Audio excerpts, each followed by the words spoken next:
کې. نن چې زمونږ کوم موضوع ده هغه څه شی دی؟ کاف یعنی کې ټوخی. اوس لومبی به موږ دا ووایو چې ټوخی څه څیز دی.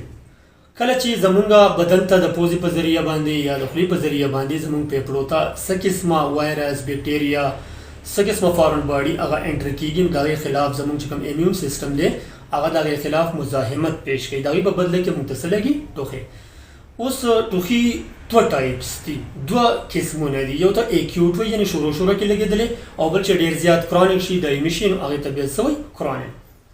بسم الله الرحمن الرحیم. زما نوم ډاکټر سردار شمس الرحمن دی. ما د یونیورسټي اف پېښور نه هومیوپیتیک سپیشلایزیشن کړی دی او ریسنټلی په فجر هومیوپیتیک میډیکل سنټر باس پلازا کې پاتې شوی یم. اوس کاکا خیر پلازا چترال روډ نږدې فرنچایز زما کلینیک دی. پیروز دین واخله ترجمې پورې زه دلته موجود یم هفته اتوار پېښور کې. نن چې زمونږ کومه موضوع ده هغه څه شی دی؟ کاف یعنې کې ټوخی. اوس لومبی به موږ دا ووایو چې ټوخی څه څیز دی. کله چې زمونږ بدن ته د پوزې په ذریعه باندې یا د خولې په ذریعه باندې زمونږ پیپړو ته څه قسمه وایرس بیکټیریا څه قسمه فارن باډي هغه انټر کېږي، د هغې خلاف زمونږ چې کوم امیون سیسټم دی هغه د هغې خلاف مزاحمت پیش کوي، د هغې په بدله کې موږ ته څه لګي؟ ټوخی. اوس ټوخي دوه ټایپس دي، دوه قسمونه دي. یو ته اکیوټ وي یعنې شروع کې لګېدلی، او بل چې ډېر زیات کرونیک شي دایمي شي نو هغې ته بیا څه وایي؟ کرونیک.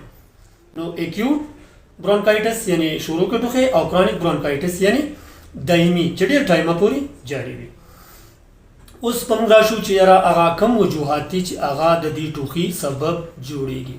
پای کې نمبر 1 چې کوم دی هغه خو موسم انوالو دی، یعنې په یخنۍ کې دا زیاتر کېږي چونکې سنسټیویټي ډېره زیاته وي د یخنه ډېرو خلکو ته نو هغه ته ټوخی کېږي. نو لومبی خو د دې وجه چې ده د موسم سره تعلق ساتي. دویم د دې کومه وجه ده؟ سموکینګ. مختلف سموکینګ که هغه سګرټ دی که چیلم دی یا څومره سموکینګ چې دی هغه هم د دې یو غټ وجوهات دی. بل الرجي. الرجي څومره چې دا که هغه د دوړې نه وي، که هغه بعضې ته خوراک نه کېږي، بعضې ته یخنۍ نه کېږي، بعضې ته پرفیوم نه کېږي، بعضې چې کوم اوږر دي پټو کې یا ونو بوټو نو دا هغې نه الرجي وشي او الرجي بیا سي موږ ته ټوخی پاتې کړي. بل ګرز یعنې د معده کې څه داسې قسمه پرابلمز راځي یا تیزابیت سیوا کېږي او هغه زموږ پیپړې افیکټ کوي، د هغې د وجې نه عموما موږ ته ټوخی راځي. بل چې کوم دی کارډیک یعنې زړه کې عموما بعضې وخت داسې څه مسلې راشي چې هغه زموږ پیپړې افیکټ کوي، د هغې د وجې نه عموما ټوخی موږ ته راځي. بل دمه الرجیک استما چې دمه ورته وایي د الرجي د وجې نه مونږ کېږي چې هغه پولن هم کېدی شي، ډسټ هم کېدی شي، ګرد هم کېدی شي، یو الرجیک استما هغې کې مونږ ته ټوخی راځي.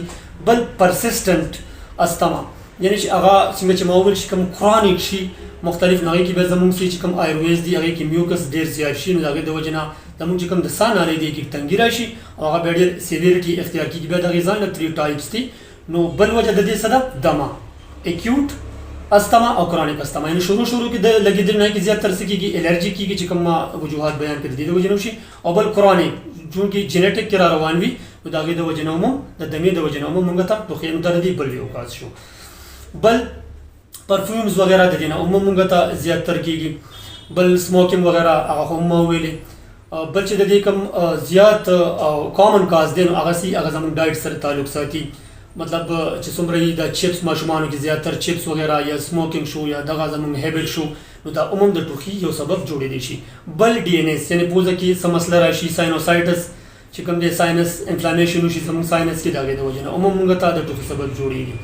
یا په پوزه کې څه مسله وي، مطلب پوزه کې اډوکې کوږ وي یا پوزه کې بعض اوقات غوښه وي د هغې د وجې نه عموم موږ ته ټوخی راځي. بل کامنلی ټرانسلایټس یعنې پوزه کې چې څه مسله راشي نو بلغم سي په پوزه باندې نه راځي نو هغه بلغم چې کوم دی هغه ډایرکټ زمونږ مرۍ ته غورځېږي نو د هغې د وجې دا عموم د ټوخي یو غټه وجه ده. بل ټرانسلایټس هم نن سبا په ماشومانو کې ډېر زیات عام دی. نو ټانسلس خو الریډي زمونږ په باډي کې موجود وي، پیدایش نه موجود وي، خو ټرانسلایټس چې څه قسم هغې کې وایرل انفیکشن وشي، بیکټیریل انفیکشن وشي یا جینیټک هم داسې را روانې چې یاره ګلې دي او ډېرې غټې دي نو هغه عموم د دې ټوخي یو سبب جوړېدی شي. خو په ماشومانو کې ډېر زیات تکلیف دې څیز دی ځکه چې کله اکیوټ وي نو هغې ګلې سي دا خو شروع نه موجود وي خو څه قسمه انفلامیشن پکې وشي، شروع کې وایرس یعنې الرجي نزله زکام دا وشي او بیا پکې سیکنډري چې کوم دی بیکټیریا راشي نو هغې بیا څه وشي؟ سوجن پکې راشي، مطلب دا وپړسېږي.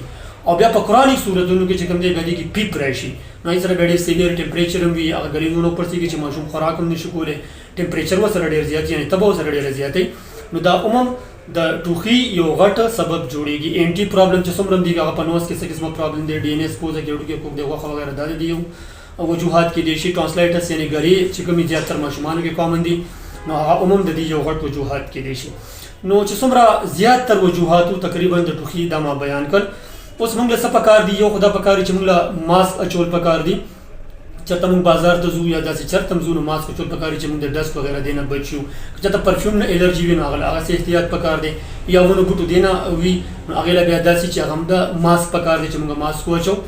ځکه چې سینسیټیویټي د هر چا مختلف څیزونه نه وي. خوراک ته هم ډېر څیزونه داسې کیدای شي، پرفیوم د وجې نه هم کیدای شي. نو هغې له پکار چې موږ د ماسک استعمال کوو چې کوم د خوراک نه لګي نو هغې کې بیا موږ هغسې پرهیز کوو یا خوبونه پرهیز کوو. اوس به موږ راشو علاج ته. چې کوم د ټوخي وجوهات ما بیان کړل د دې ټولو دپاره په هومیوپیتي کې یو ډېر انتهایي زبردست او بهترین علاج موجود دی. که چېرې تاسو ته چېرته هم دا مسله راځي نو تاسو یو ښه کنسلټنټ هومیوپیتیک ډاکټر سره مشوره کوئ، چونکې د دې سیزن هم دی نو تاسو به د دې موذي مرض نه په امان شئ. والسلام.